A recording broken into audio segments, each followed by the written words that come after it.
Bookies! I am wearing the same clothes as yesterday. I have not combed my hair in 3 days. There's a leak in my house somewhere and I am having anxiety about it. So let's do an unhaul video.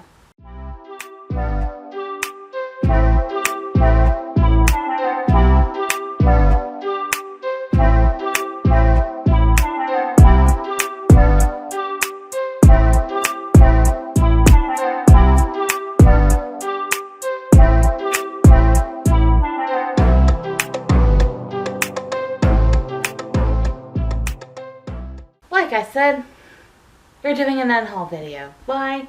Well, because today the plumber is coming to help relieve some of my anxiety about there being a leak somewhere in the house.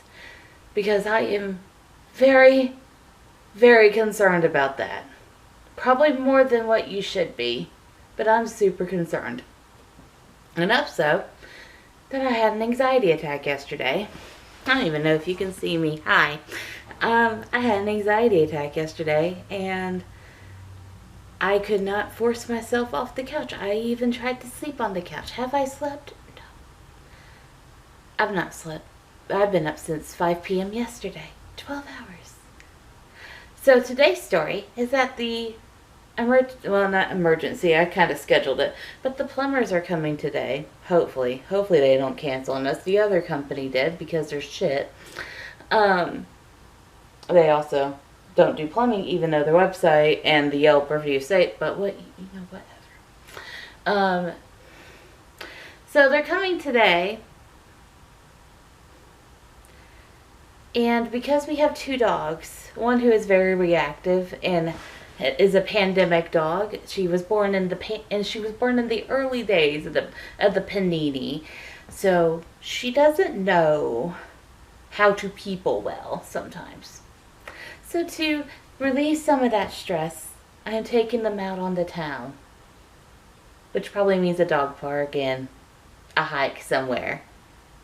It would have been the smart thing for me to have gotten some sleep, but I did not. Anyways, while we're out, I'm going to take some books and unhaul them. I've already done like one of these, and I'll link it down below. So I have that bag, but I have another full bag of books that I'm going to get rid of. The first one, and this is just the little free library stack, because the other stack that I am working on is going to be the McKay's bag. The McKay's bag. Anyways, first book is Games in a Ballroom by Jentry Flint. This is a clean, I really hate that term. What is a different term for this? Clean romance. Basically, these 2 people, they're courting, and this guy shows his intentions by doing card games. It was okay, it just wasn't for me. And since it's an arc, away it goes. The next up is The Valet Secret by Josi S. Kilpatrick. This is also clean. This is also from the same publisher. I'm beginning to think that maybe they only do clean. So many things, but not saying them. This is a Cinderella retelling set in the Regency era. So if you're in the Regency and you live in the Atlanta area, you might be seeing this in a free little library. Next one up is Once Upon a Time by James Riley. This is a cute little fantasy book. I love how it says the cover is not final, but this was the final cover. That always makes me laugh. Cover not final, but it is. This is like a twist. This girl is born to half giants, I think. Yeah, her parents are half giants. She has kept the fact that she's a tiny giant secret, using magic to grow when out in the giant village, but hiding who she always felt wrong. It's really about discovery. It was cute, but it wasn't something I wanted to keep on my shelf, so it's going to I'm probably going to go by a little park and drop it off at a kid's little free library. Next up is Even the Dog Knows by Jason F. Wright. This book reminded me of Marley and Me, and I did not have a good time in that movie because I cried tremendously. This one, it gave me the cry feels. I didn't cry, but I was getting there. Basically, it's about this family and how disaster upon disaster has happened to them, and the wife left the husband, and the dog is dying. They want to spend like one day together, and so they set off like to go back to the wife, and it's like about family reunification. It was okay. I think I gave this 4 out of 5. I can't remember, but very, very much Marley and Me vibes. If you're not looking for that, if you're not looking for a cry, you might not want to pick that up. But if you are looking for a cry, this one might be it. Next up is When the World Runs Dry by Nancy F. Castaldo. It's 5 a.m. Please give me a break. Basically, this is about the Earth's water crisis, and in light of the leak that is happening in the house, I'm unhauling it because I had major anxiety reading that book. I do not want it again. Next up is a YA novel called Poison by Jennifer Donnelly. It's a white retelling. That's really all there is to say about it. I didn't find it that fascinating. Wasn't my cup of tea for retelling, so I'm unhauling it, but probably going to drop it off at a kid's ones because I think it'd be good for like a preteen / young teen. Next up is However Long Today by Justin Reed. This is a Princess Pauper retelling set in the 1920s. It's historical fiction. It's a fun read. I liked it. But again, not something that like I really want to keep around on my shelves. Not something I think I would reread in the future. And I kind of want to give other people an opportunity to read this one. Next is Myracles in the Void by Wes Dyson. This is a middle grade book, I think. Basically, it revolves around these two kids. They're in a world with monsters. It's a fantasy fairy tale book. It was pretty good. Just not something I want to keep around, but it was pretty good. I think I gave it like a middle grade rating, like 10 plus. So if your kid's around that age, they might like this. Next is The Tiltersmith by Amy Herrick. This is kind of borderline with middle grade YA. It gives me a lot of Captain Planet vibes. Basically, these 4 kids, they get visited by aliens. It's very STEM oriented. They go to save the world kind of thing. Captain Planet, Captain Planet, Captain Planet vibes. But yeah, I enjoyed it, and I enjoyed it. I think it would be good for kids to read because it's very, very STEM focused. Just, you know, not for me long term. Next up is Loveless by Alice Oseman. She is the writer of Heartstopper. This one was a really good book. This is probably the first book I read that was era ace representation for a main character. Very, very insightful, and I absolutely liked it. But I do not want to keep this because there were a few Harry Potter references. This is a re-release of this, and while I didn't take off every point for every Harry Potter mention, like I do for books that are published after a certain time period. I think fall 2021 is when my deadline cutoff is.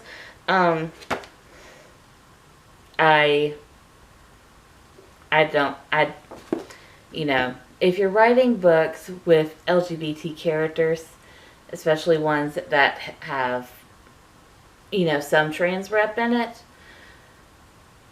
this is not something you want to have Harry Potter references in. So I wish that they had taken care to edit those out because it could have been doable, but apparently it was not Alice's priority. Anyways, moving on. We have Hunters of the Lost City by Holly Wallace. I have not read this, but I got a finished copy, which is why the ARC is in here, because I want to give the ARC to a deserving kid who happens along the free little library stand I'm going to drop this off at. The tagline is A Sorcerer's War, A Web of Lies, A Dangerous Secret. Packed with shocking twists, frightening monsters, and dark magic, this is a page-turning fantasy book for middle graders, fans of Holly Black, and Tamora Pierce. Those are two very different people on two very different spectrums of fantasy, so Looks like there's a deadly magic war and a plague, so plague warning if you're sensitive to that because of COVID. You know, no judgment, but there is plague in here, apparently. There's no one alive outside of the town walls. Why am I getting Attack on Titan vibes? Except for the terrible monsters that prowl the forest. But the impossible happens. Octavia meets with another girl beyond the wall, someone who claims to have traveled from far, far away. Everything she's ever believed has been thrown into question. There's no going back. Okay, it kind of goes into that delirium thing too. Anyone remember Delirium by Lauren Oliver? Such a good book. Anyways, this is going to be a fun read when I get to it, but this arc is going to someone else. Next up, I have The Ogress and the Orphans by Kelly Barnhill. I love Kelly Barnhill's The Girl Who Drank the Moon. This one was along the same, like, theming and fantasy feel. It's basically about these orphans who are kind of, like, forgotten on the edge of town, and this ogress who is helping take care of them, and a lot of prejudice and stuff like that is in it. There was a lot that was going on in the book, kind of like with The Girl Who Drank the Moon, but I felt like I followed The Girl Who Drank the Moon better than this one. But again, I might not have just been in the right mindset for this book. It's pretty good. It's really good fantasy. Perfect for bedtime story reading, like her other book, but not for me. So going in the Unhaul pile. Oh my gosh. Next one, The Wolves Are Waiting by Natasha Friend. I also have the finished copy in a McKay's bag. This was just bad. It's a really good feminist story, and I like what the author was saying, but there is so much wrong with this book. There are a ton of HP references. There was like over 6, I believe, and the very ending like has this big grand allusion to the ending scene of the Harry Potter franchise. And you know, in my opinion, so much I want to say about this, but basically you can't have feminism. You cannot have true feminism if you're only restricting it to cis white females. There was one POC female in this book, and like she wasn't fully fleshed out, and it didn't feel like it didn't feel like a lot of what could have happened with that character was made to happen. And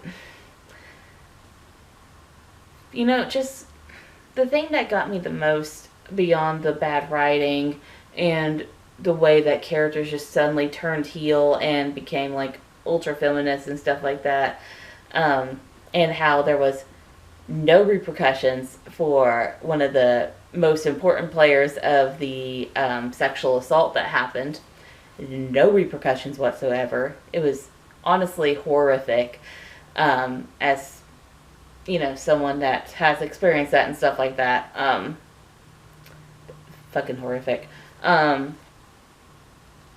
You cannot have a book about feminism anymore without including intersectionality and people that are not white and not cis. Feminism applies to more than cis white females. It applies to our trans friends, may they be trans males or trans females. They both they both have consequences dealing with gender norms, especially from the female side of gender norms. The entire, you know, any woman of color, there's so much that goes into play with that. I felt like the author just really oversimplified everything, and then she picked like one author who claims to be a feminist but is not, because she is honestly horrific to trans people, horribly anti-Semitic, wrote so much racist stuff, and doesn't apologize for anything. That is not someone who you want to be idolizing in your feminist novel. So, and this was published like this year. Like, it's not like some older book. It was published in March of 2022. Boop. Oops, sorry, I didn't mean to kick you. So, my feet started going numb. So, just, no. I gave it a 1 out of 5, and I quickly exited the tour. I was not having it. And I told the people that were running the tour what was happening, too. So, but yeah, besides that rant, I also have a second copy of However Long Today. They sent me 2 copies accidentally, because, so the first package they sent me was completely damaged. It was an open envelope with just the information sheet for However Long Today and Miracles in the Void. So I got with them, and I'm like, hey, the books weren't in the package. Apparently the package got damaged. So they sent out another package with However Long Today and Miracles in the Void. But then somebody got mixed up, and they sent me a 3rd copy, which I got the 2nd copy of. So I got 2 copies. They're going to go to two different free little libraries.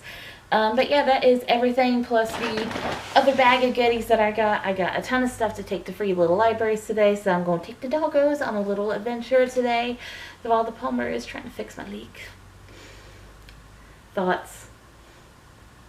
No prayers. I don't need, you know, I don't. If you want to, but whatever. It's a leaky house. It's not something life-threatening. But thoughts for my mental health. Please send me good vibes, stars. I don't know. Whatever you send it. I need it. This is stressing me the fuck out. Anyways, I am gonna go. So catch you guys up in a bit, and maybe I'll actually vlog this. Yeah, I'll probably vlog it. So you'll probably see the vlog first before you see this video. So keep an eye out for that. But yeah, catch you guys up in a bit. Bye.